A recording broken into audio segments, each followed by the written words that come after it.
Hello, everyone. Welcome to Quasar Alchemy Live. Today, we're going to be talking to IATSE Local 728 Chief Rigging Technician Adam Harrison, just about all sorts of fun stuff, rigging, gaffer stuff, technology, workflow. It's going to be a good time. So I'll just bring Adam in here. Hello, Adam Harrison.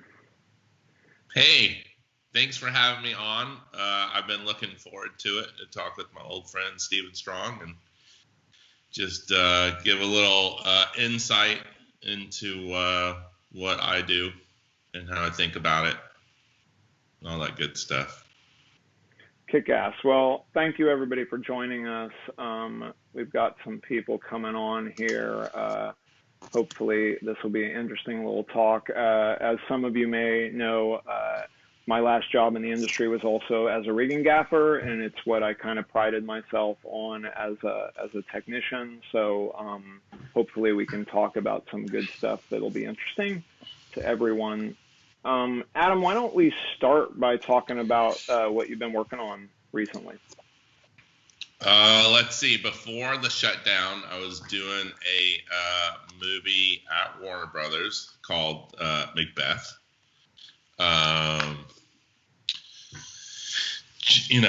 Joel Coen's directing it.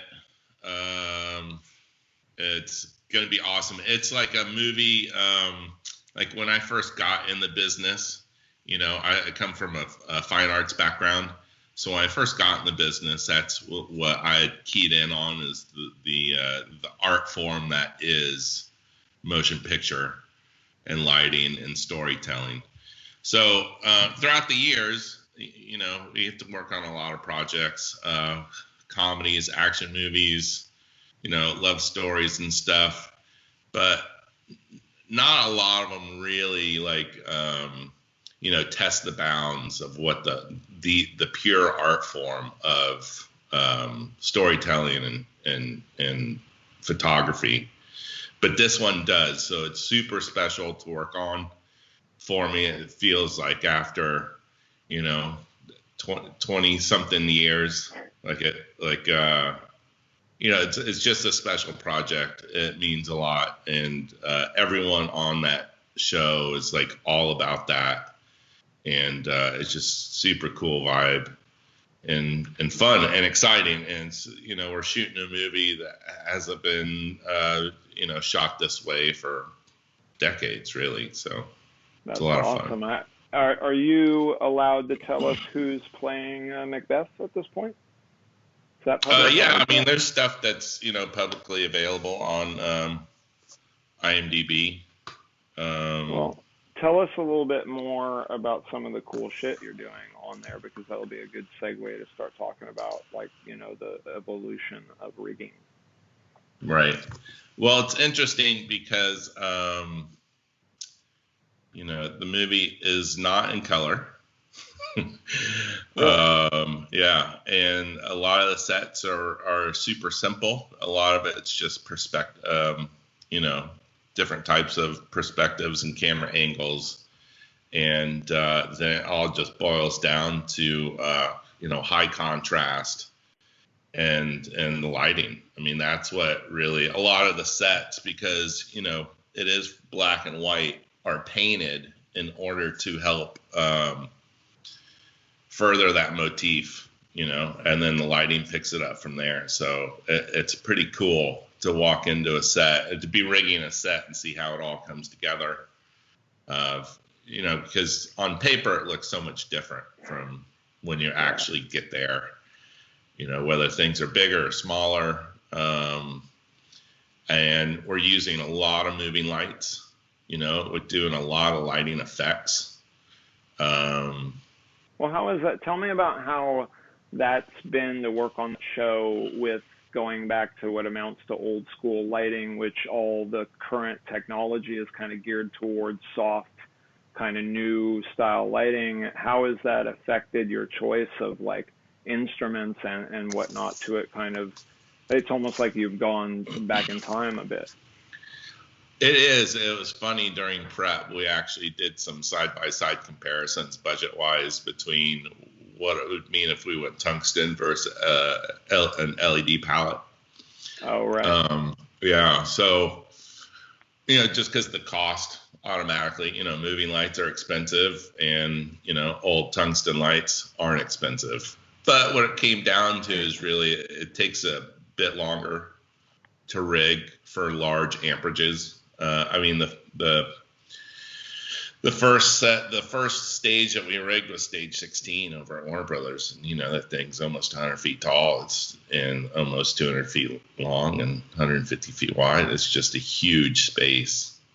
And so it kind of came down to, by the time I realized that doing the side-by-side comparison, like, I needed to be rigging that week because of the sheer amount of equipment needed, sheer amount of infrastructure to be able to handle those amperage loads. So it kind of became a little bit obvious to me, during that breakdown, which direction it was going to go. And going with LEDs just allows,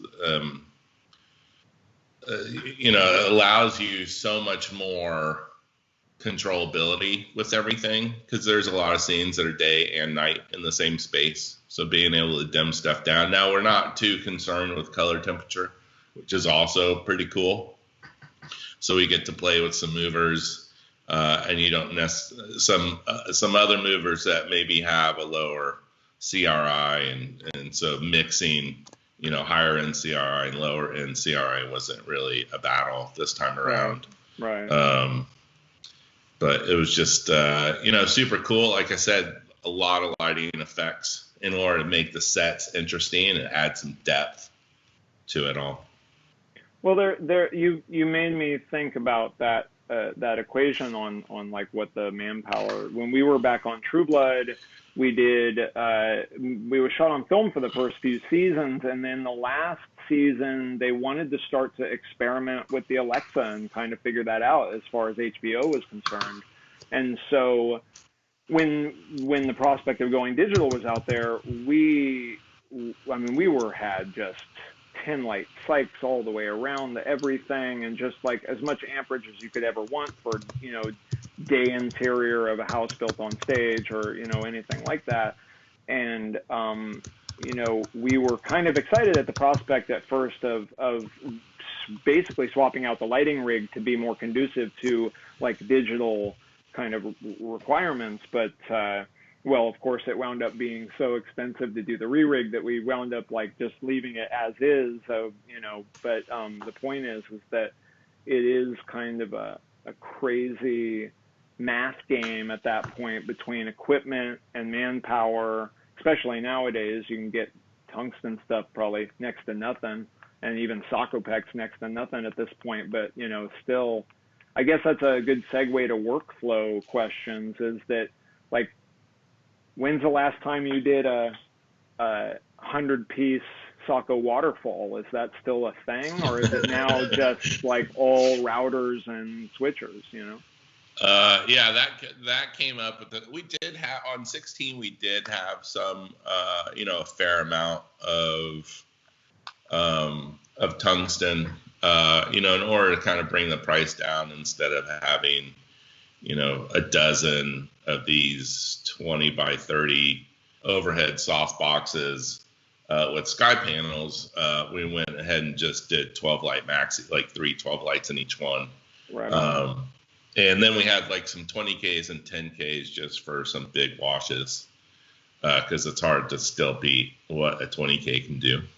And we were using like old school big eye tenors, so there was still that complement. So having to be able to do both. But once we got to rigging trusses, it was either, complemented different types of moving light sky panels, or the Chroma Q Studio Force 72s, sure. Because you can kind of use, they got a good bit of punch, and also if you need to do a lighting effect, because there were some like practical fire effects, from the actors that we had to replicate with the lighting rig. But as far as having that extra dimension of needing data and that level of control for all the LED instruments, It's just, I look at the network as another layer of electrical circuits, right? So it's about having, just like we were able to map out on what trusses, what universes went on to. I always added like an additional, we agreed early on between me and the programmer and the lead systems tech, like, hey, if we have 2 universes worth of lights on there, let's just throw like a 4-port node on the truss, in case stuff moved around, we always had some place to go. If like a truss just had 1 universe worth of lights on it, let's just throw a second spare universe on there. So I think we're up to, just below 50 universes, but not all 50 were used. You know what I mean? So a lot of it was just spare stuff. What do you think the most universes you've rigged so far in this modern era? Because I'll just say to the viewers real quick, I stopped rigging gaffing in 2014, so I've never even had to rig sky panels and stuff like that. And I tell the story a lot of times about how, when I first started rig gaffing, it was an optisplitter in the perms, and then when I was done rigging gaffer, it was still only like an optisplitter at each distro box, but that's even dwarfed nowadays. Talk about kind of how that's changed. Right. I know. I mean, for me and some of the shows I've done in the past, like the superhero movies and stuff that exist on like planet Earth, we haven't really got into like, not ever getting into like the hundreds or anything. I think maybe, upwards of 50 has probably been it. But I've had friends that do these shows and it's like, superhero sci-fi movie type of thing. And, it's a lot of pixel tape, a lot of just, you'll end up with a couple hundred universes on one stage. So that gets crazy, but I think it's just about, it's all in the prep. Being able to map it out, knowing what goes where, and then having a little bit of extra tech in your back pocket for when things change, because that always ends up happening. I mean, right now, I'm always rigging at least, I'm putting 8 universes of each distro with the data spiders. And typically, first unit might have like universes 1 through 4. Fixtures has a universe, and then if there's some floor package stuff, then it just, right. the set operators just play it by ear, move stuff around as needed. Gotcha. That seems like a crazy addition of things to think about between each distro box. I used to rig very virtually in my brain as far as the way I would build the rig. And then, the older I got and the more complicated the rig started getting, it was just like, oh shit, man, I can no longer keep all the line items necessary to go between this box and this box in my head anymore, because it's just getting, that insane thing. So I think there's a pile of stuff to talk about in that level, but let's go back to the beginning. Tell us about how you got into the business and like where you came from on that level. Sure thing. I grew up in Houston, Texas. So in the, I guess it was, 80s, 90s, productions were moving around the country looking for places that had cheaper labor to shoot smaller movies, independent stuff. Texas is an interesting market because there's such like, people that are Texans look at it like, there's this state history that everyone gets, everyone's proud of, and that is part of like schooling, like Texas history is like a class and stuff like that. So, there was filmmakers from in Texas that wanted to make stories about Texas events. Oh, by Texas, right. And so that kind of like helped drive the market in a way, as well as other productions coming there for cheaper labor. So I just started interning when I was in high school. My parents were friends with a couple. They owned a commercial production company. So I just started interning over there, just super interested in it in high school. And then I think shortly after high school, I started like doing little PA jobs and getting paid, and then like being like, oh, I want to be the electric PA, or like I'll be the camera PA, and just, as a 6 foot tall young kid, it's like I'm willing to pick anything up. It's like that was like my advantage that I was able to use, is being able to pick up stuff all day long like an idiot, and then just learning from there, picking it up, and it didn't, I don't think any of it comes natural. And then slowly but surely, I worked at like a little rental house in Texas, and I thought that was super important because it really allowed me to get to know the gear. I fixed a lot of equipment, which was super helpful, and that kind of like, I've always kind of been like a tinkerer.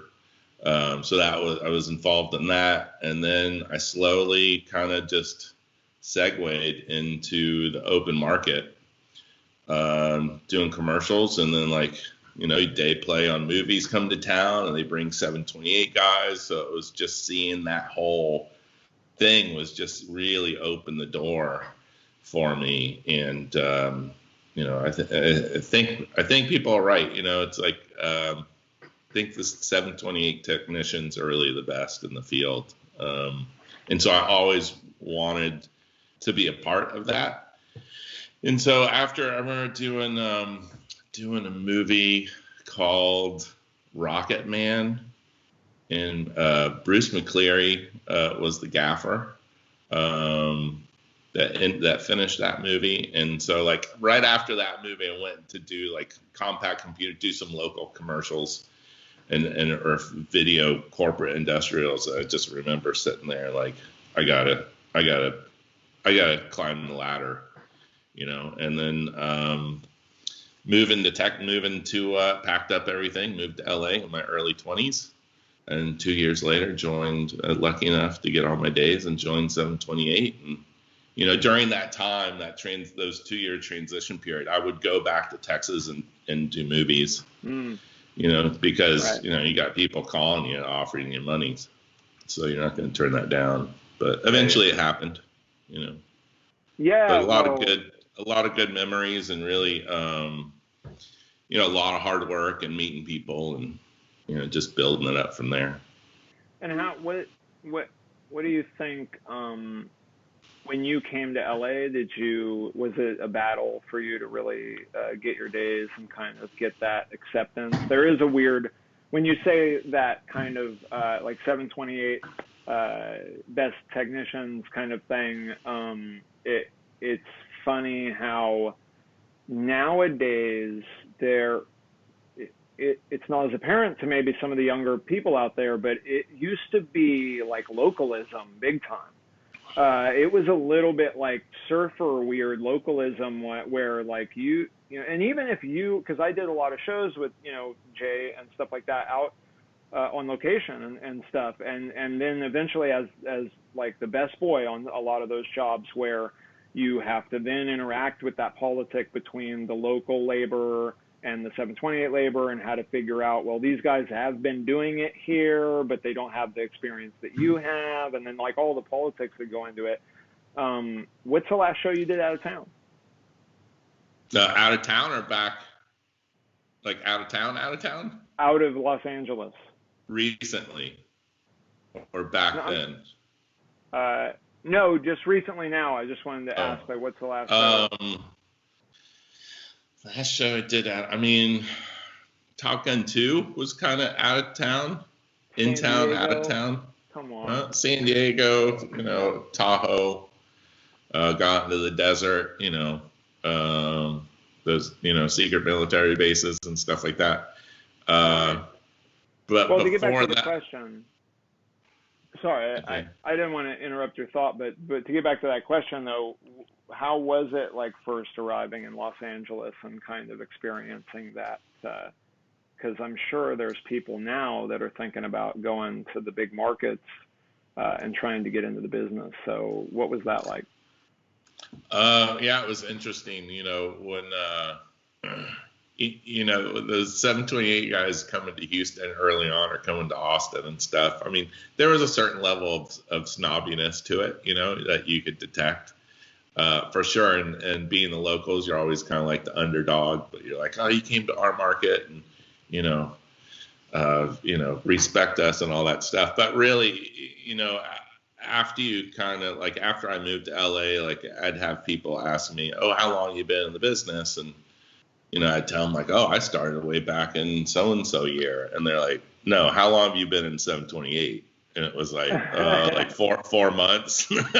And so it was almost like it didn't count, like everything I'd done, those 4, 5, 6 years prior weren't really counted time, which I thought was funny. And then, there's a lot of stuff that there's a lot of tips, tricks, different methods of work that exist in Los Angeles. At least back then, I think compared to now, I mean, you do have good crews in all the other markets. I've been able to go to all over the country and have good crews. I've also been all over the country and had not so good crews. So it really depends. Because, the business is so different now with the sheer amount of content that's available and how easy it is now to make content. Because the price of admission isn't that as expensive as it once was. I mean, you used to have to get a film camera and then do some kind of film. I mean, and then the lighting to just expose that. I mean, it was such a hurdle to try and get involved early on. And then with the adaptation of video and, easier ways to light or no lighting, I think it really helps local markets, non-LA markets, train people. And so, yeah, like I said, I've gone to places that had good crews, bad crews, or not so good. I think it really is timing when, like, if there's other shows in that market and then when your show gets there, and all that stuff that's what it comes down to. But I've been to places definitely out of town and had technicians on the job and been like, look, man, if you ever want to, like, I see like there's some people that are working at that higher caliber. And so I'm like, hey, if you ever want to go out, you let me know and I can see what I can do to try and get some days for you and stuff, so. But they're out there. It's tougher even now probably to get in. I got lucky. I got in on a show that turned, but that doesn't even really happen anymore. You almost every show starts union at this point, and even those low tier jobs now. So the gateway to get in, I feel, is even more restrictive now than it ever was in that way. But at the same time, we do obviously need kind of people to be at top of their level to work in our industry. I mean, I guess it's really important to have strong crew. Obviously, we can say that kind of thing about, weakest link and that kind of stuff. But let's talk for a second about, like, as you became a juicer in 728, did you feel like ambitious in that way to kind of, I guess I remember it being kind of competitive where you were trying to be better than the other guys on set a little bit, and not only so you could get hired on the next job. I guess that's a lot what it was about, is so that the gaffer was like, that guy's on top of it, I'm going to have him around and that kind of thing. There was kind of a level of competition. So talk about what was that like to navigate? You're new in town, but you were smart, and I'm sure you were kind of blowing other guys away on set in that way. So when did you start to become a local in that sense that you were getting hired because people knew you were kick-ass or whatever? Yeah, I think a lot of it is, and I don't want to come off like I'm slagging other markets crews, because like I said, there is a lot of really good technicians. But I think one of the most important elements, though, getting into the business is just enthusiasm. early on, like I realized like I wasn't going to know as much as the guys that had been in for 5, 10 years, 15 years. But I was trying to make up with it for enthusiasm, like wanting to be there. Right. And I think that's an important thing too, because I'll go out of town and, meet some newer guys, and it's like, you know what, those guys are kicking ass, more than some of the other seasoned guys. Yeah. So it's about where you are, and I've gone through it in my career. I remember there was a time, probably at my 10-year point, where I was just, I was over a lot of things. And so it just made it difficult, but for my own self, it just, how to figure out a way for myself to come out of that and try and get a new perspective on the business and where it was going, what I was doing with my life. Yeah, we all go. We talked about that on a couple streams already, just about that level of like you go through ups and downs in the business as you go through the decades. You commit to it, then you give up on it, then you commit to it and recommit, and like all of those feelings, because just like a job, it is a job. But who was the first kind of crew you really hooked up with out here? Anybody you want to shout out to? The gaffers that started to really trust you and hire you, on a regular basis? One of the first people I met was, let's just say I already knew people in 720. I was lucky enough to know people in 728. So when I moved out here, I had those contacts, but they were working on such a higher level. So there wasn't a whole lot that they could do to try and get me in. They weren't necessarily working on shows that were turning. They were doing like $50-60 million, bigger budget movies. But it was interesting. I had met a guy, Andrew Smith, early on, and he was instrumental in just like hooking me up. He's a gaffer now, but he's a best boy then. Super, super great guy. All his brothers are great. All the Smith brothers. So shout out to them, for sure. Shout out to the Smith brothers for sure. They helped me out a lot in the early days, and then I think once I got my card, I like I said, Bruce McCleary was instrumental in having me on his crew. His old best boy, Jay Johnson, and then the best boy after that, Chris Prampin. All those guys, crispy, were welcoming for the most part. There is a bit of hazing that goes on, or at least there used to be, and not as there much. Should be. Not as much as there was, because I don't think you could get away with the amount of crazy stuff we could pull on each other that we did back in the day. Meeting you, and another person that really was instrumental was another Houston native, Troy Webb, right? He's also 728, right? So he helped me immensely for my first baby steps, and then I was able to rigging best boy a couple movies for him. Oh, nice. So yeah, it was. I think we did one of those. I think so. I think my memory of meeting you was like 98-ish, I think, and we were on Jeff Levy was gaffing Ali, not the Will Smith movie, but the MOW. There used to be this thing everybody called it MOW, back when there was such thing as TV. And so we did this MOW. We shot at the what is the Alexandria, or what where Bobby Kennedy was shot, that place. I have some great memories of working on that show, actually.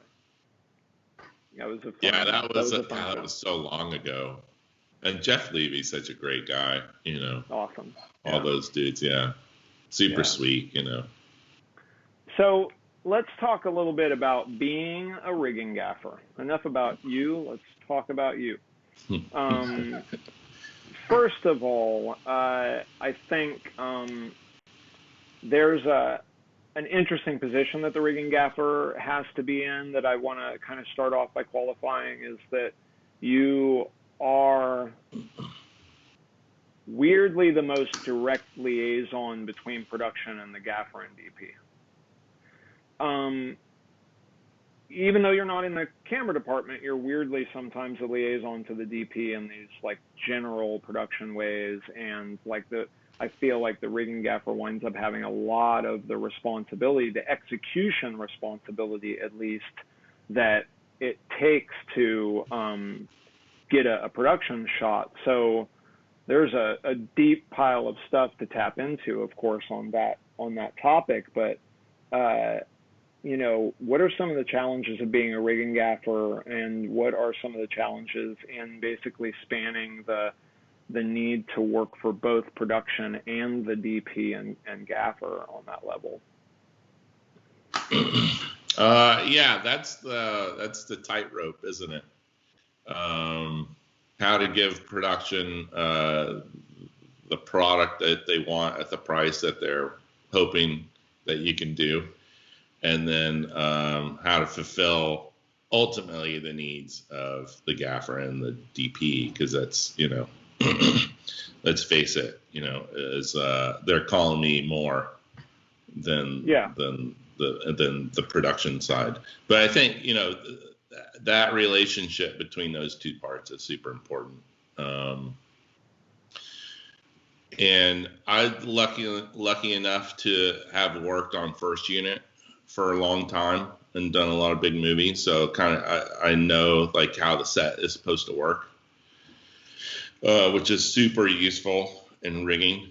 And then I was lucky enough to best boy for rigging gaffer Glenn Moran for a whole lot of years, and he was instrumental in me learning, you know, the management side of that department. Yeah, Glenn, for everybody's sake, Glenn Moran, one of the best rigging gaffers out there for sure. Definitely, I've spent time working with him, and ultimate respect for Glenn and his career. He's an awesome guy. Yeah, super sweet.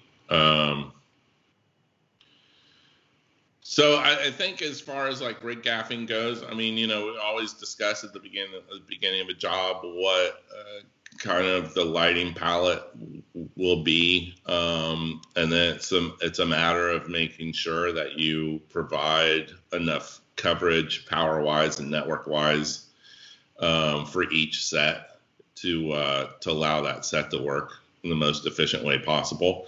And then if there's certain parts of the set that you know that you see while you're rigging that, you know, you didn't really talk about lighting wise, you know, it's always nice to have a few extra instruments, maybe, you know, you light some background elements that no one had really talked about. Just having, like I said, having that power coverage and data coverage so that first unit can come in and, you know, just move lights around and easily plug stuff in. That's, you know, I always try and have stuff at least, you know, 50 feet away.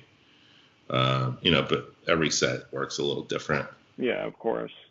Yeah, that's that funny equation we talked about it the other day a little bit, where you need to prepare for what's planned, but you also have to prepare for what they didn't plan for. I mean, obviously the whole fear of just like, you know what, we're turning around and anything like that. Like, you know,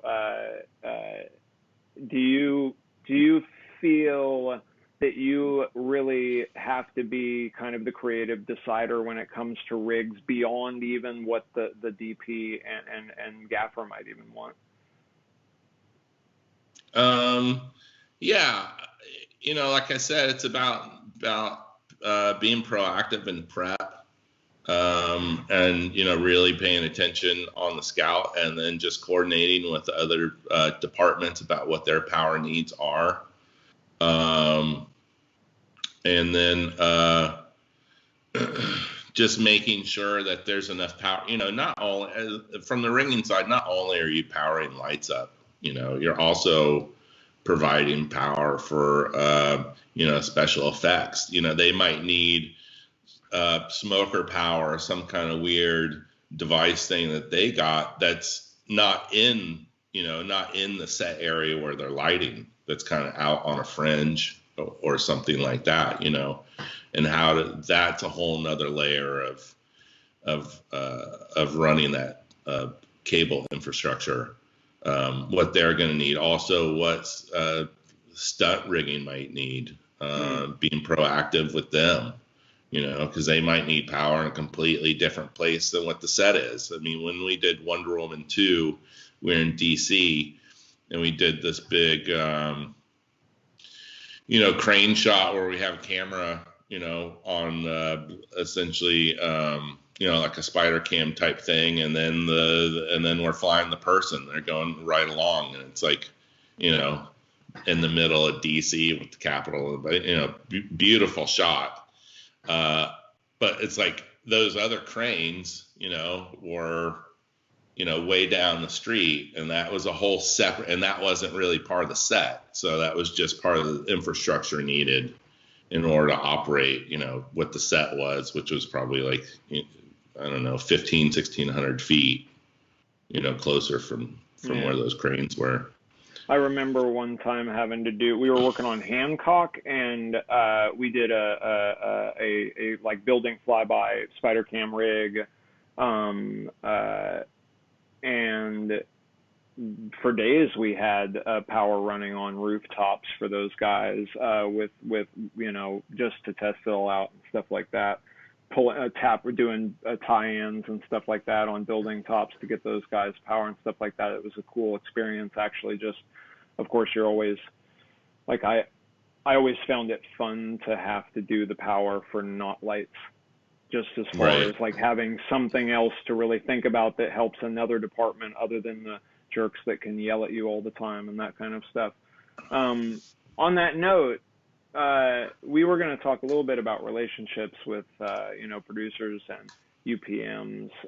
It can be really tough sometimes to be the guy to translate what the DP and gaffer want and what it's really going to take and all that stuff. Do you have any advice for people out there? Like, how do you really kind of get that politic across? Do you try to fight those battles yourself, or do you leave it to the gaffer and DP? No, it depends on, I guess, what part of the process. Usually in prep, we can go through it, and you start turning listing and stuff and getting pricing, and most of the time it's more money than anyone wants to spend. So you got to knuckle down with the DP and the gaffer in the office, and then just kind of go through everything and cut the things that are important. And that can be tough because, as a rigging gaffer, like, I'm going to need to have something in my back pocket. Like, if I whittle this stuff down too much, I'm not going to have anywhere to go. And then, when they get there, they decide the camera's in a totally different place from what we talked about on the Scout. And then, maybe they decide, oh, we don't need any power over there. And then next thing you know, you're trying to leave, for the evening, and they got a camera clear across the way. And they're like, Adam, why isn't there power here?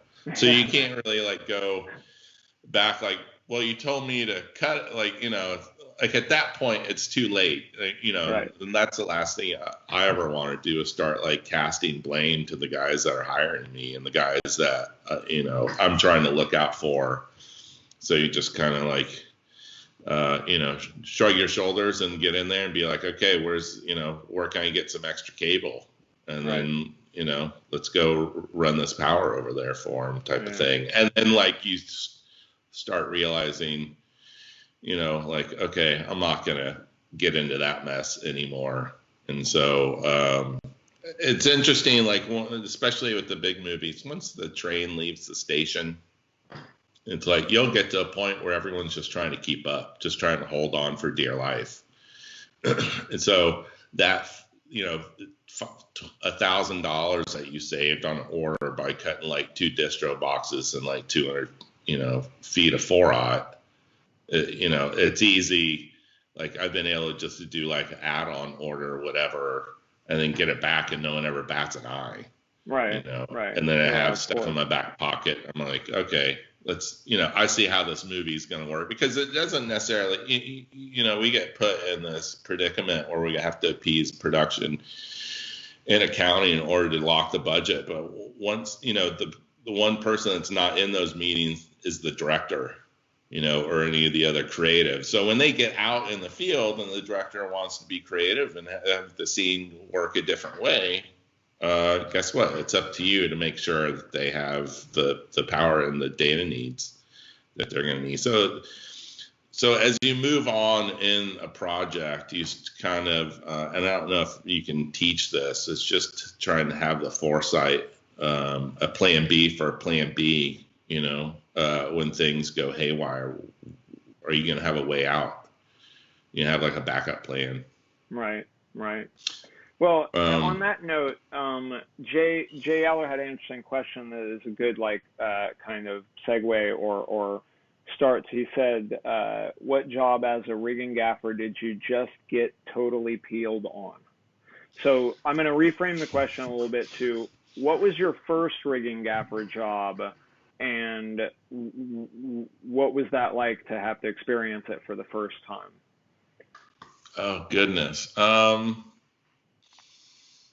At the end of my best boy career, I was doing movies with Glenn, like doing these huge movies with Glenn. And there was times where, we had to be in completely different places at any given time. So, I was able to start getting a taste for running it then. It just boots on the ground type management stuff, because as a best boy, it's it's like a best boy. You can seclude yourself in the trailer in the office and just be extremely busy all day long doing orders and lists and moving the pieces of the puzzle around, making sure lifts get dropped off, lifts get picked up, make sure people have water, making sure people get expendables, making sure the gear is getting loaded at the vendor out to the sets the right way. So that'll nearly kill you. But Jay Aller offered me a TV show early on. I think that was that the first one? No, I think that was the second rig gaffer job I'd done. I think the first one was Dave Geoghegan was a gaffer. Dave Geoghegan. Larry Sher was the DP, and it was this movie called War Dogs, Todd Phillips movie, where we're in LA and Miami. And it was a tough transition. I remember thinking about it, and I had a really great crew here in LA that really looked out for me. Greg Lopez was the best boy. I had Izzy Gonzalez there. Greg Mayer was part of it, and all those guys just really looking out for me, which was great, and helping me along. I was just thinking, because I'd been a best boy for so long, that that transition to rigging gaffer was a bit of an adjustment. And then every job is different, after that, doing that TV show with Jay, which was challenging, because being at Universal, and just having a really compressed prep schedule, and then just always these set changes and stuff, constantly, sets changing to other sets type of thing. But once I got, and one of the things that really helped me from coming from a first unit background is understanding the lighting palette, because I was able to gaff some second units on some big movies and stuff. So knowing how they were lighting first unit before, because I'd start on first unit and then segue into the second unit once that started to get up and running. It's really understanding how we were lighting the film, and then be able to take that with me to second unit. And then, once I start rig gaffing, it's understanding what the lighting palette is. And then I just pulled from that wide array of past knowledge about, gaffing, and how to make sure you order enough equipment for what the lighting package is going to be, what the drop load package is going to be, and just understanding what the thinking is with the gaffer. I think that helps enormously. You mean trying to measure the building as the AD is saying, all right, back on the scout van, everybody, we're going. Wait a minute, I just got started. We just got done talking about this whole place, and now I have to start doing my job now. I just got to the point where, as a rigging gaffer on scouts, I would just do it all virtually in my head while I was listening that whole rig, so I could just leave with everybody and not be of trouble and that kind of thing.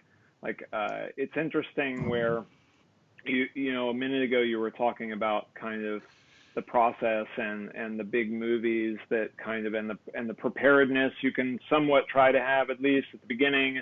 My experience as a rigging gaffer was mostly on TV series where by the time you're laying in the rigs you scouted for, you're scouting again. Right. So you can sometimes not ever be there for all of the rigs because you're doing scout, putting equipment lists together, and then manpower and all of the work right after a scout. And then, you know, you have these few days of reprieve where you're like, okay, I just actually have to put it in. But then next thing you know, the memo is emailed to you, oh, yep, scout on Monday. And you're just like, oh, just have to go through it all the time. On TV, it's a little bit of that beast where you just are continually in prep all season long. And it is kind of, you know, that's where I ended my career as a rigging gaffer. And before Quasar came along, I just dreamed of getting on a movie where somewhat I could get all that work done and then leave it behind. But you know, nowadays, how much change do you see as a project is rolling on? Are filmmakers getting better or worse at planning, do you think? You bring that up because I go through the same thing on features. It's like I did a movie in Atlanta and we scouted a location 5 times. You know, 5 different times, same location.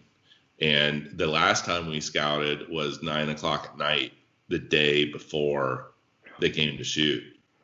So the first unit shot all day, and they're like, "Hey, we're gonna meet at so and so place. We'll text you."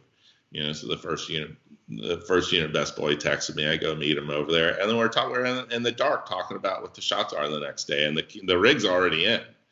And I'm just like, you know, I got to be there with the crew to open them up at 5 a.m. the next morning. You know, get all their carts in and all that stuff, get plants on.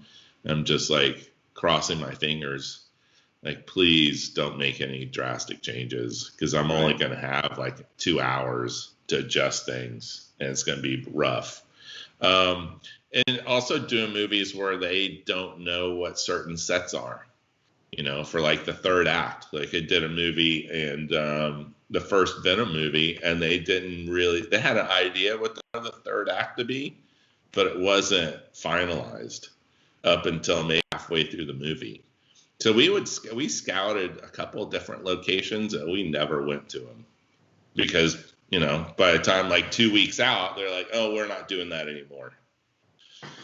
So do you do a lot of virtual scouting now in that way? Because again, that's a funny thing. You bring that up on TV series. You know, we just had Charlie Lieberman on last week, and I remember that this was like in I don't even remember the year now, but smartphones weren't out yet. And so I remember production bought a camcorder for the lighting department so that I could shoot the scouts and then go and sit with Charlie for an hour on set or at lunch or whatever. And then we would go through the tape and I would be like, all right, they want to look like this. And there's some windows over here. And you start to become like those were my least favorite actual years of being like, I was the best boy and rigging gaffer on that show. That was Joan of Arcadia. And it was a great show to work on, one of the first digital platform HD shows out there. And Charlie was a great DP, but it stressed me out because I had been a best boy for a while and I started to rig gaff and stuff like that right around that same time. I mean, because of those jobs of having to kind of do both. But then there was this added layer of basically having to be the DP where the director would ask you suddenly like, well, which way should we look? Because the sun or this kind of stuff. And, you know, and I was still fairly young at the time. So it was kind of stressful to scout in that way where you might be doing places that the gaffer hasn't even seen, that you've had no notes on like rigging. So have you had those experiences ever, and what's that like? I mean, not not to that extent. I mean, I've been like, we'll go a couple of times on Top Gun. We went and scouted locations without the DP and the gaffer, just to look at, because they're like, hey, a heads up, we want to shoot over here now. This is when we were in San Diego on that base.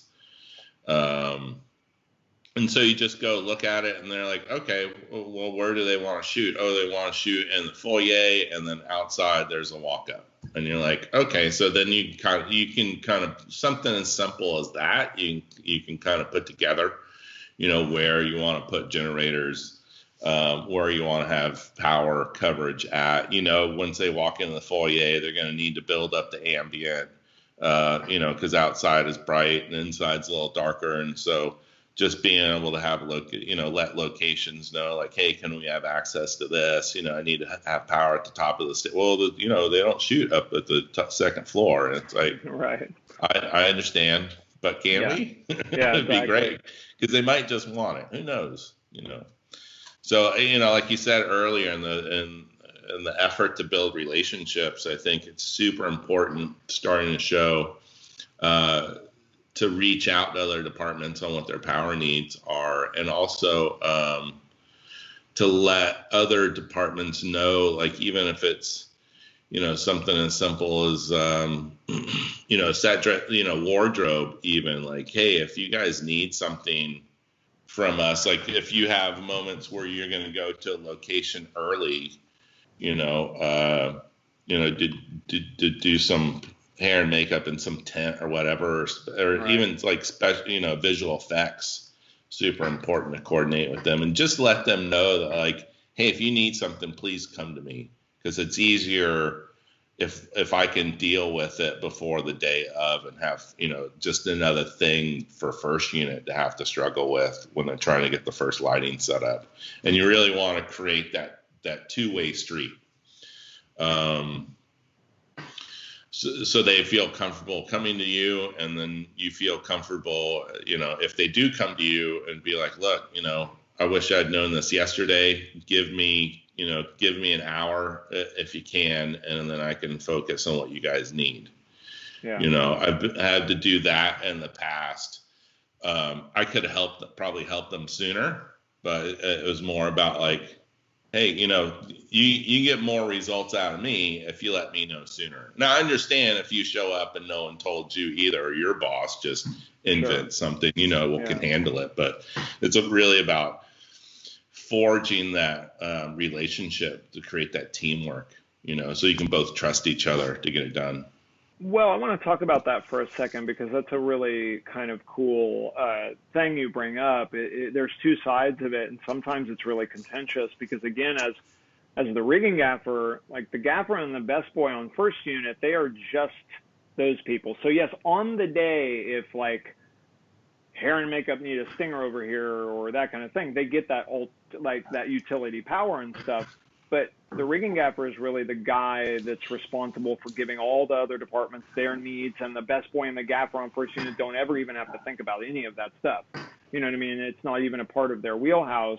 And so you get those situations where, like, set deck will call you while you're out rigging, like in Malibu or something, and then they're suddenly like, hey, we're trying to work on stage 3, and we were hoping you could turn all the set lights on so we can see, and that kind of stuff. And where it's like, right. Well, come on, guys, how did you not know yesterday that you were going to come in here and do this? And and we all in the industry, it's a very, like, fly by the seat of your pants industry, so you can't really ever blame somebody completely for forgetting that one thing of, like, oh shit, I forgot to have I've forgotten to have, like, a prep generator when I was like, oh fuck, I need to, like, pardon my French, everybody, where I was like, oh, I need to turn all this stuff on, and I didn't really think, that one, it's like forgetting the scrims, right? Where you just, like, that one thing you really need, and then you forget it. So talk about, I guess the other side of that question that I think is a little bit more contentious is, sometimes you are responsible for making other department heads do their jobs. And that's a weird, like you mentioned locations, like how many times you have to, determine whether the locations department is really trying to get that spot for the Condor, or whether because of their budget and their manpower needs, they're not really, trying very hard. But you really need to have that power in the backyard, and you always have to, having a good relationship with the locations manager, to me, and trusting each other is one of the most important relationships between a rigging gaffer and anybody in production. And so talk about like that a little bit, working with locations and having that kind of, because I don't like to ask people to do stuff. It's a horrible thing to have to do. Like, hey, they want, like, we're going to have to put a generator in that backyard over there. I don't want to have to say that, but then of course the look on their faces, because nobody wants to have to do more stuff, and they're like, oh, okay, I'll go talk to that, that guy, and, now we have to work it out within the budget that was allotted for locations. Talk about the importance of those kind of other department head relationships. Locations can make or break your timetable as a rigging crew. There's always like constant negotiations that you have to do with them, because you might be rigging a building and the building comes back and says, oh, can you only come into this space through these hours, where you don't really have an option anymore. So you just have to say, okay, and do it and make it work for everyone. And, locations knows that that's not the best way, but they might also be, have their hands tied because, like you said, the budget restrictions of it all. And, at that point, it's important to have a good relationship with the gaffer. Because, push comes to shove, you can always go back to them and be like, hey, I'm not going to be able to get this done. Is there some way, like, and you never want to put more stuff in their lap, nor do you want to go to them and say, hey, can you start, I know you're in a lighting setup in a completely different location, but can you start thinking about this because I can't figure it out or I'm having an issue. So you never, getting to that point sucks. Yeah. But definitely, like I said, going to those departments early on and prep and saying, hey, if you have a need, please let me know. Because it just reinforces this idea that you're super helpful and proactive in it. And I think it gets them on that same page too. So where they might see something where it's like, hey, you didn't say you wanted this storefront on this store, but, I talked to the owner and they're willing to. I just have to, let me know if you think it's going to be a thing because I need to pay them the $1,000 or whatever that they've asked for. Well, even that relationship with SetDeck can get like that. I mean, True Blood is probably the pinnacle of my professional career in the sense that where I knew what I was doing and I had great relationships with all the other people on the show, and how we all started to co-department head in a weird way, where you'd be somewhere and you'd be like, hey, they're talking about looking over there, and I don't think you guys are like, decorating that or whatever thing like that. And then they would be like, oh, wait, I didn't hear that they were doing that. And the scout, oh, yeah, you guys walked away and they talked about, and that kind of stuff. And we got so good as a department, like kind of like listening for each other in that weird way, because you had already made friends years, with these department heads. So if you heard something for construction that they maybe didn't think of or hear, that's the best and most important reason to have those good relationships and be friends with those guys, because they'll cover your butt every time if you really are working on that level. And if nobody likes you, just like in life, nobody's going to think to take care of you. So right. Absolutely. I think always trying to have a relationship with the art directors on any movie, because they're the ones really kind of driving driving that set build process that so many other departments follow and need information in that context. And I always try and like have it relate to them saying, hey, I want to be able to light your set, because that's what this is. I mean, it's the set, and then the actors are playing in it. And for me to do so, I might need some access points, or maybe if we talk about, can you give me more space for the LEDs in this set build type of thing? Hey, can you keep me in this house set that you built, the build-ins, or the little bench build-ins? Can we put a hinge on it, and then that way, like, I can bring power in from underneath that's in this little breakfast nook type of place.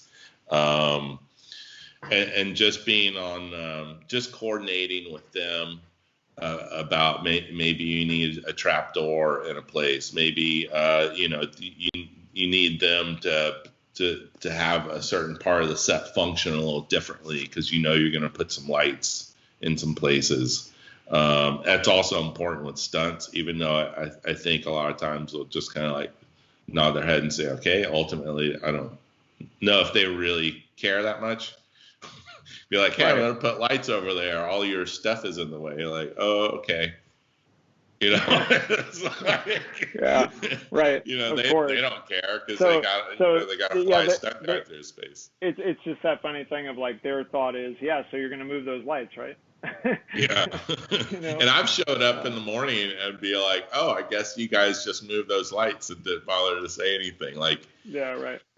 And like having to hold it in because it doesn't buy me anything to get all pissy with stunt riggers. I mean, they're never, love those guys, do great stuff, but it's there's that funny level of like above the pay grade type thing where it's like that you can push around certain other departments as the rigging department, but then there's other departments you won't be able to push around. So it's like, okay, I know where my place is in the hierarchy, and I can definitely say to the UPM, no, they're gonna do this and get it done. And then there's definitely the moment where you go to the UPM and go, hey, I was hoping that the stunt guys, it's a different kind of talk, in those hierarchical positions. Yeah. And what I think that's another good question that when you're, prep basically, you need a mouse hole in the back of this little wall or kind of all of this kind of stuff. And I've been on many shows where you didn't really get, construction came on early and the production designer and set designer and all those guys came on early. And next thing you know, you're in the UPM's office trying to explain why you need 100 lights. And you're having to say, well, you let them put in 100 windows. What did you think was going to happen? Right. Talk about, have you gotten, now that filmmaking is more complicated, do you get included in prep a little bit more than what I think was the classic way of the electric department being included? Like, especially on these big movies, they must know by now that you have to be there as early as everybody else. So what's that like now? Well, I think, the gaffer being the first point of contact for the lighting is really going to be able to drive that prep process, that start time for everyone. He could look and say, okay, these sets, like, what's construction doing? What's the timetable they're doing? Okay, well, crap, they're going to build that thing, build these walls that are 30 feet tall. And then once they get built, we're never going to be able to get, any lighting truss over. It's going to be super hard to try and get any access to. I would love to be included in prep earlier than what they think I should be. And a lot of times that's a hard argument for me to have because I'm not necessarily driving the lighting process. That'd be more of I'd have to rely on the gaffer more about that. But what I will tell, I think more important than having a rig gaffer start at the same time the gaffer starts is having especially if it's a stage movie, like, these big, superhero movies, is to have the programmer, the console guy to start, because he can start drawing the sets. And then, him and the gaffer can sit down and start building lighting plots, because that is essential on stage shows. For me, like when we started prep on Macbeth, we started the programmer. I think I started a few days after the gaffer, and then the day I started, the programmer started. And so in prep, when we're sitting in the conference room with the DP, it's the grips, the DP, the gaffer, the programmer. And so the programmer's drawing the sets. And then like after some of the sets were drawn, he could pick up on conversations between the gaffer and the DP, and then start implementing those, lights into the lighting plot. Sure. And then just hand it down to me, because I might be off somewhere else, looking at stage stuff, and trying to figure out how much crap I got to put in the perms, to make the list. And it's awesome if you can have someone, work with the gaffer and the DP to kind of create those lighting plots, because they just put it on paper, and then you just take those lights on your list, add them to your list, and then add all the other little bits and pieces that you need. Yeah, well, it connects the dots is what it does. Obviously, the lighting plot between the generator and the light is your job. Yeah. That's what you're responsible for, is that. So without the knowing where the light's going to go, of course you can't, rig. I've been in many situations of kind of rigging sets, like I said earlier, not quite knowing where they were going to this, that, and the other thing, and you become the DP and the gaffer in this way where it's like, okay, I know they're going to need this, and I know they're going to need that. Obviously, let's talk about this for a second. One of the most frustrating thoughts I always thought is, we love coming back to a rig and seeing GAC packs that didn't get used, because you don't have to wrap it. You can just pick it back up and put it on the truck and you leave, and that's nice for the guys.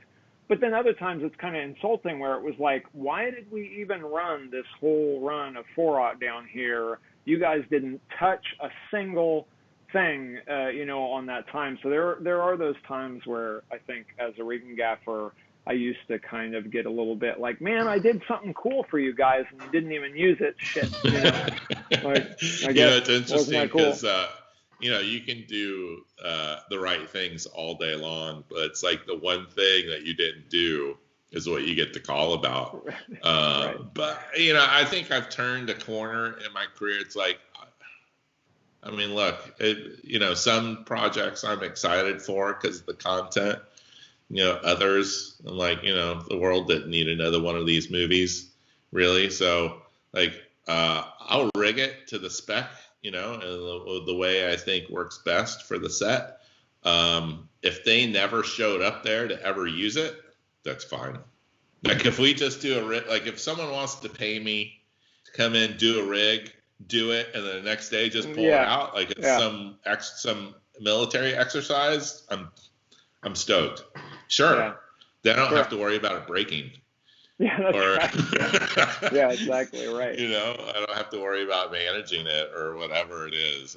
So I'm fine. It is interesting when you show up to set, like, a lot of times, if they're at a location for like a week, I'll go there, get them opened up. And then just I'll try and do a general cleanup, make some connections, get the plants online, make sure the demo board guy has control of everything, and I'm trying to quickly go make sure I can get some breakfast off the caterer before it's too late. And then I go on to the, what the fellas have been rigging, that morning. I always try and do a bit of forensics, to see how they were using the set. To be like, oh, why did they pull that lunchbox from there instead of the other closer place? Did they not know that thing was even in there that I hid for them, type of thing? Or They might like a couple of movies ago, they were shooting in a location for a few weeks. And so they were on multiple levels of this building. So, one day for a couple of days they're in the first floor, and then they go up to like the third floor. And so me and the guys were able to come in and kind of like reconfigure the set, be able to make it work better, because we saw some of the things that they were doing that like, it didn't have anything over there, just because, a lot of times it's just sheer access. Or just being able to pick up, key in on like little things and just try to make, oh crap, they totally ran out of stuff over here. So I'll like reinforce this area with some more stingers or something like that, Yeah, I was always into leaving like almost sometimes an additional when we would shoot out at like like out at ranches, like kind of like wooded areas, stuff, not urban areas, in the country, I guess.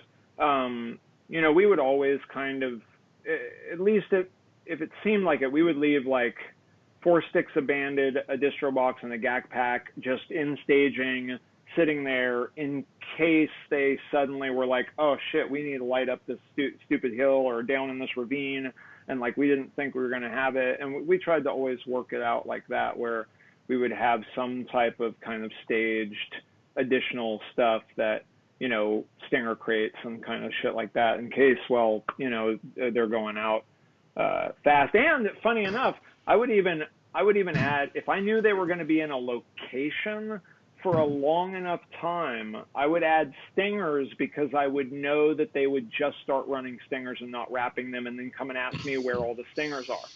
And so definitely I found myself, upping, like the longer a set would run, the more kind of stuff I would place around for that kind of like eventual. I mean, I like being the type of rigging crew that is able to open up first unit and able to come back and clean up every day. And really, obviously, some shows don't have that kind of budget, but that's always. I mean, if you're an up and coming rigging gaffer out there, it's one thing to get the rig done, but the more you can do for first unit, the more they're gonna love you, love your guys, be happy that when they see you. Be happy when they see your car in the parking lot when they show up for work, because they're like, oh, the rigging crew's here and they're setting us up. The carts are probably already out of the truck and in staging and all that kind of stuff. Speak to that, like, I mean, it's 1:15 now, so we will be wrapping it up soon, but we do still have a good amount of people watching and some questions that we're going to go into. So if you can stick with us, Adam, for a little longer, that would be great. Absolutely.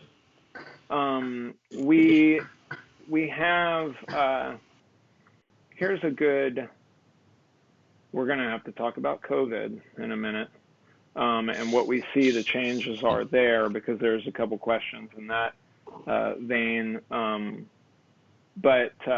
Justin Stroh says hello. Let's start talking about the today stuff, okay? So you cut to today, where things are a lot different. The technology is so rapid. The predictability of equipment is not the same anymore. You have, we've blown open the world that even most DPs didn't really know anything about light. They knew about lighting, but they didn't know about light as a physics kind of question. And so it's interesting, you were saying on Macbeth, you guys didn't really have to worry about the color quality, because you were shooting in black and white, right? So, back in, I always use this example, back in the Technicolor days, Technicolor had to run around and teach everybody how to use color film, because, before that they were putting green makeup on actors' faces in order to make them certain tonal grays and all of this kind of stuff. On that show, was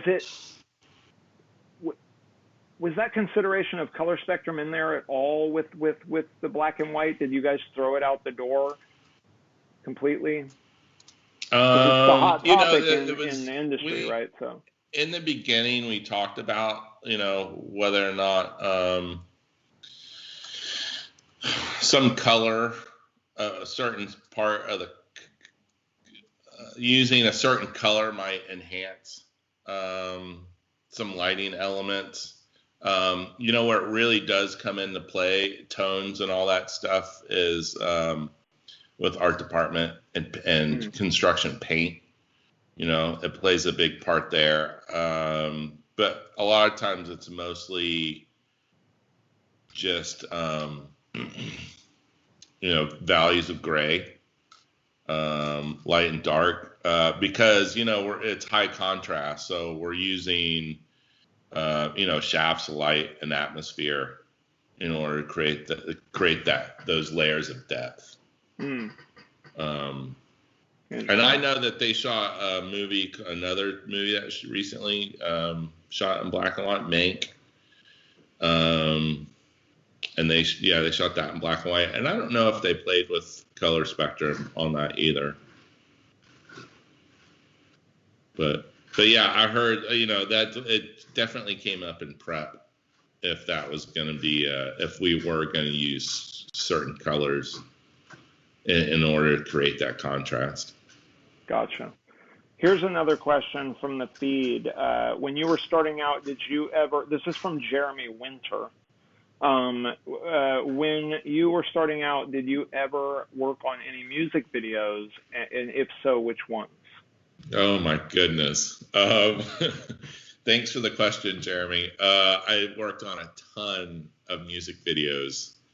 That was one of the things we used to do with Smith Brothers, and also James Davis, I bested for him for a long time, in and out. We used to do a bunch of music videos. But in Houston, it was cool. Like, it wasn't all that cool then, but now looking back, like being part of, working on some of the early Rap-A-Lot. Sure. Ghetto Boys music videos and spin-offs of different people and stuff like that. That was a hoot at whatever. I was probably like 19 years old. That was I think it was one of the longest days I ever had at a certain point. It was like a 26-hour, like Bushwick Bill music video. I worked on some bigger music videos, and I'll always remember that stuff. But I don't really ever want to work on a music video ever again. I think the last one I did was Kings of Leon music video at the old Hawthorne Mall, and it was awful. I have been paid for every job I've ever been on, whether it's a commercial or a TV series or a film. I have had 4 music videos that I've done in my life and not gotten paid after, because I would just remember how back in the day, now a lot of music videos are probably union now, but back then it was almost one of the main non-union markets out there where you could make real money. So I remember, even like you mentioned, Jamie Davis, I remember working with you on some of those gigs and stuff like that. And wow, those were challenging, mostly challenging because the directors are jerks on those. Like it seems to be much different on the way they kind of think their creative awesomeness is and stuff like that. Here's another question. This is from Justin Stroh. Discuss a bit on your allocation of crew with skills to troubleshoot and execute the new equipment we have. The importance that lads understand the value in boosting equipment knowledge. So before you answer that, that's a good segue to where we'll kind of finish out this talk over the next few minutes here, is that what do you think about that? I think it's key to have a data team. I think early on I was a little bit reluctant.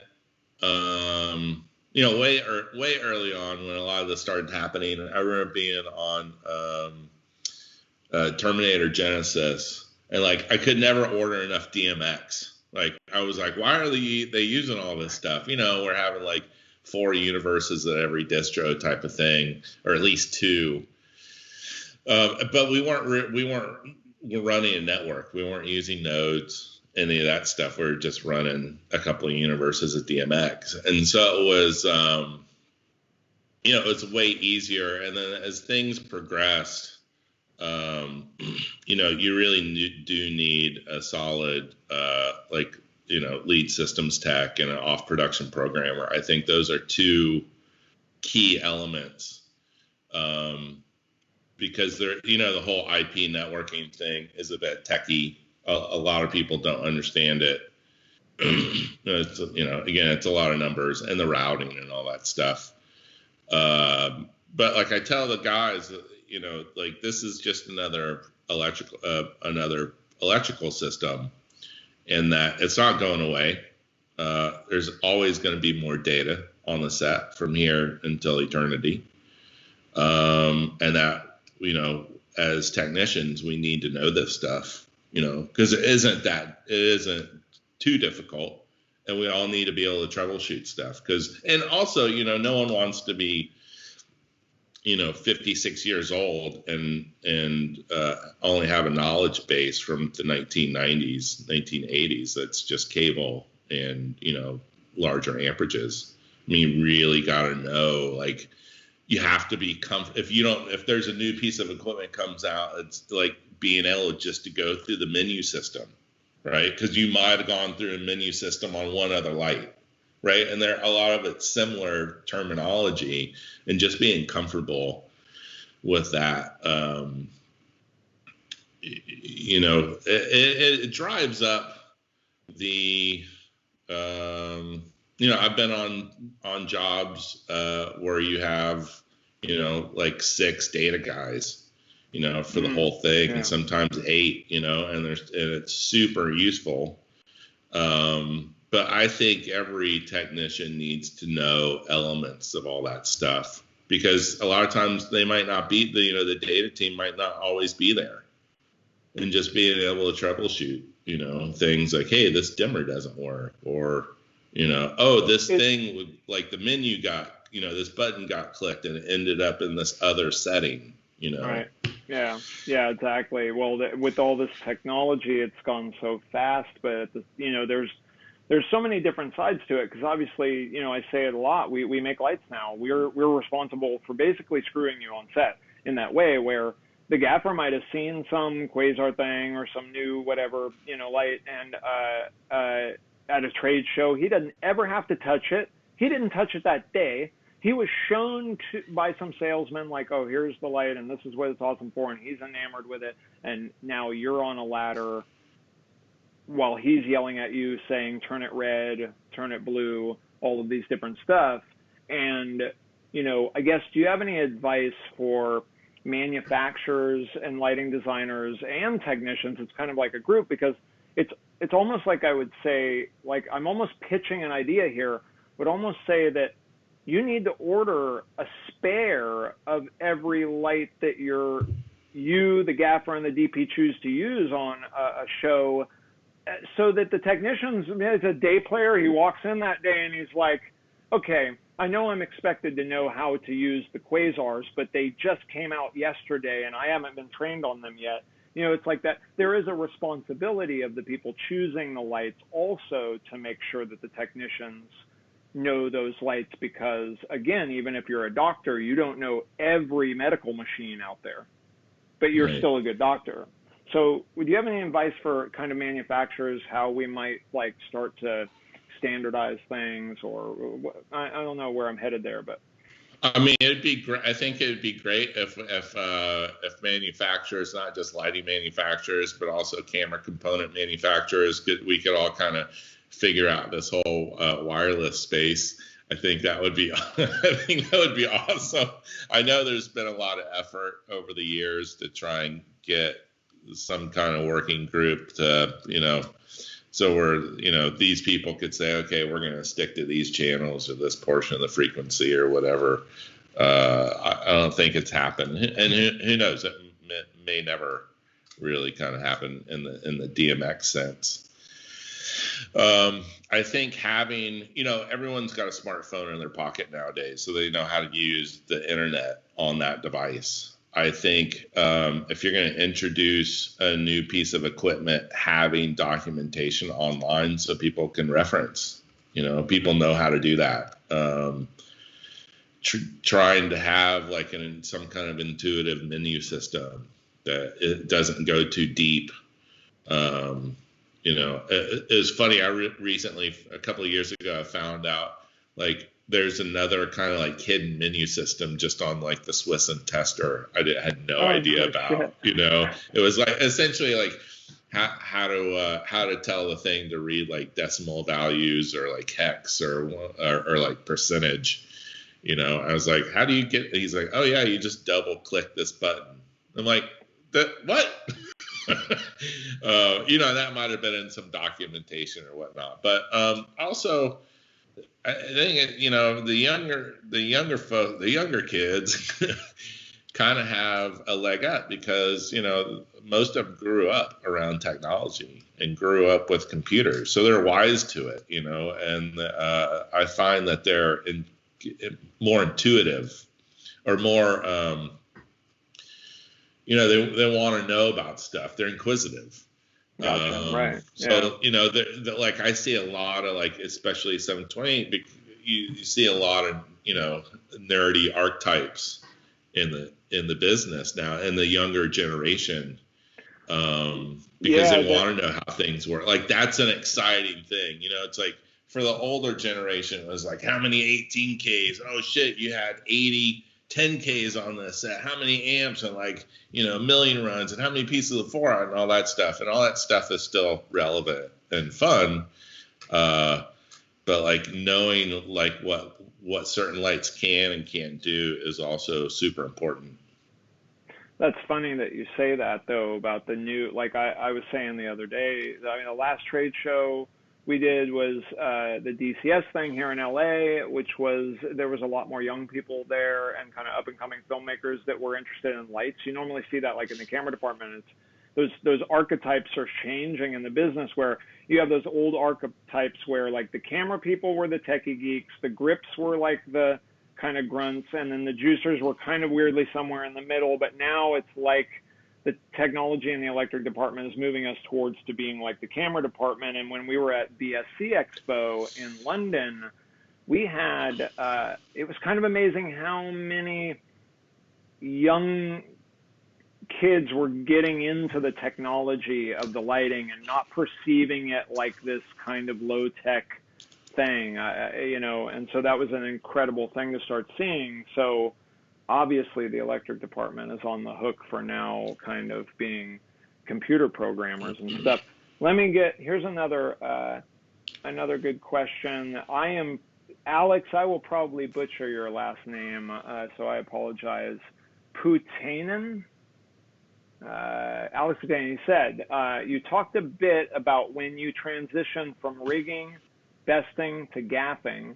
Was there a period when you were still alternating besting and gaffing shows? And were there any tricky decisions in navigating making the new connections and maintaining the old ones? It's a lot. It's a good question, though, because it's definitely, I was going to ask you about that earlier because, you have to, Jay Aller always tells that story that when he came to LA, he just decided, look, I'm going to be a gaffer and I'm not taking any other kind of jobs and that kind of thing, So in your bumping up and down, what was that like, that decision to finally be like, okay, I'm not being a best boy anymore, I'm just a rigging gaffer? I think I got super lucky. I also, think because I think I did like 20 movies as a rigging best boy. Throughout, I don't know, dozen years, 15 years, something like that. So the transition, there was a couple of things where I like rig gaff a movie, and then like, rig best boy, like a portion of something. It was good because like, the moment when you kind of start rig gaffing, it is a challenge to make that step. And, you also don't know if it's going to work out, because what if you start doing it and you shit the bed, right? Or you do something and just like, nope, not inviting that guy back, go back to being a, best boy or whatever. Right. So it took me a while before I was at the comfort level that I am now.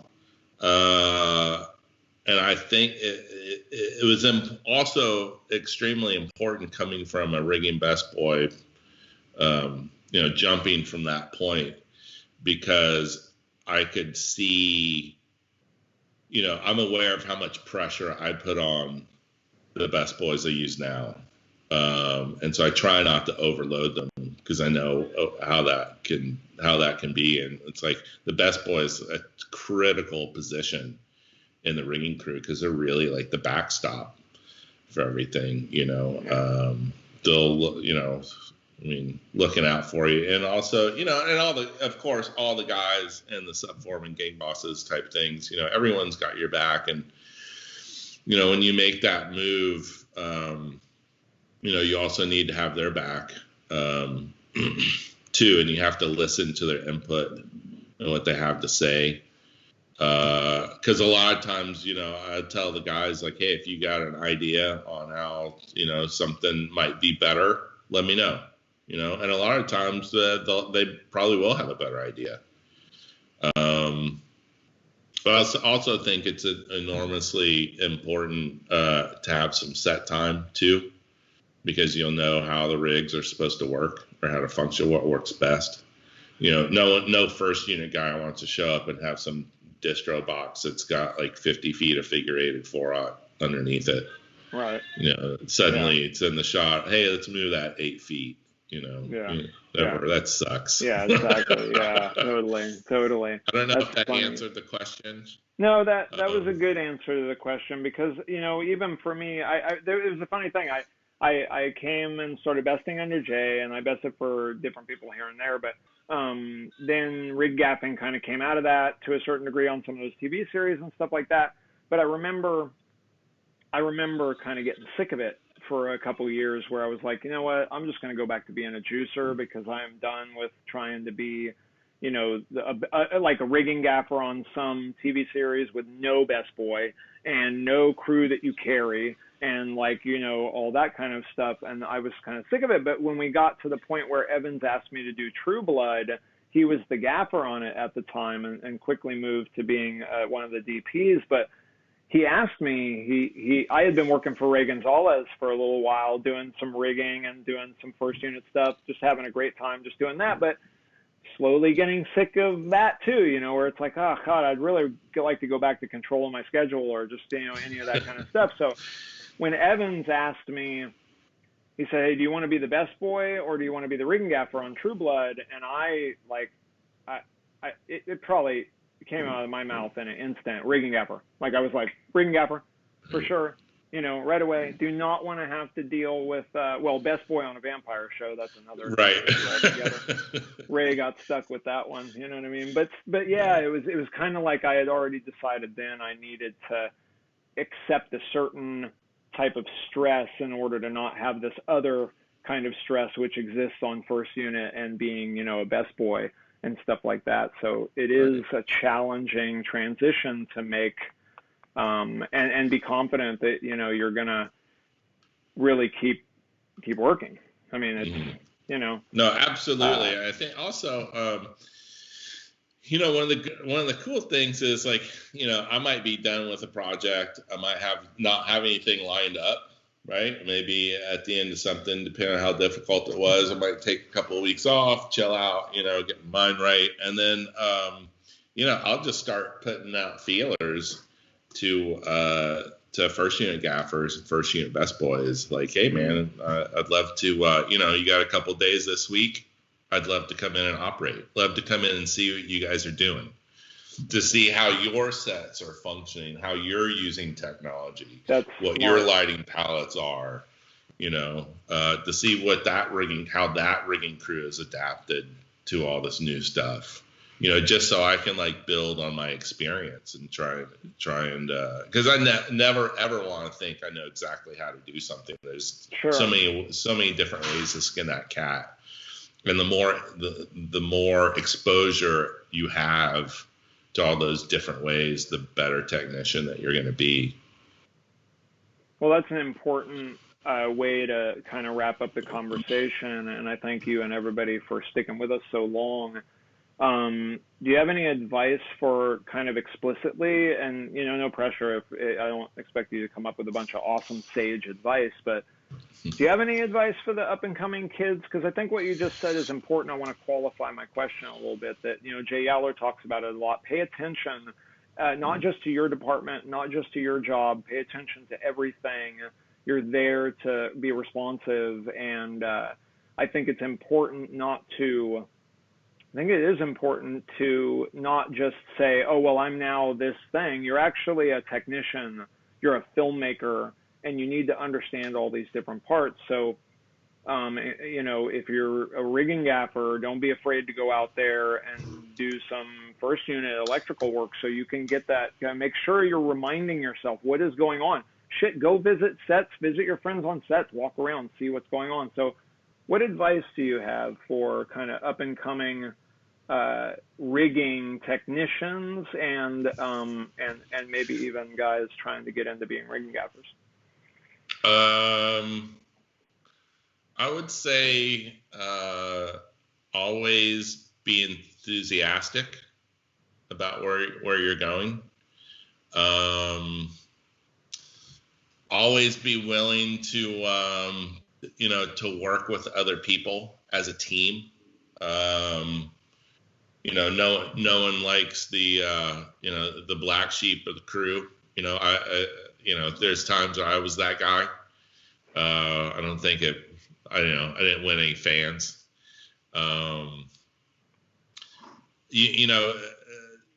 For what you lack in knowledge, if you have that enthusiasm, that makes up for a lot of it. Because essentially, doing what we do at the base level is somewhat, it's not too complicated, really. It's a lot of labor. So it's like I might see guys that are enthusiastic about being there, and being on set, and those, you might have a guy that's been in 10 years that's just, complaining a little bit too much about why we're having to redo stuff or, some changes or whatever. It's just like, man, you can not do this too. There is an option. Yeah, right. But this guy next to you that's only been in for 2 years is stoked to be here, and he wants to take in all this information. Also, I think it's extremely important to build your skill level and just learn new things. Any kind of training program, any kind of online training program. Just be inquisitive about the process. Try and get a sense when you're on set. I know it can be extremely disorienting, especially when you start. You don't really know where you're supposed to be all the time. You're listening for your name on the radio. You're trying to do a good job, but most of the time you're thinking you're not doing a good job. Right. Be open to learning. I came up in a completely different world that, like, if you were messing up, you got yelled at. And it's like, that's the one way I learned is I got tired of getting yelled at. It doesn't necessarily happen so much. It's more the old guard type of thing. Even though, I'll be the first to admit I've, had it out with some people on set for not doing the things that they should have been doing or for screwing off or whatever, or driving the Kubota incorrectly, or thinking it was like they were a stunt team or something. Messing around. Yeah, dude. You got it. Like, here's another thing. Wear your tools. Wear your tools. Lift with your back in a quick jerking motion. Lift with your back and twist. Yeah, that's right. Lift with your back and twist.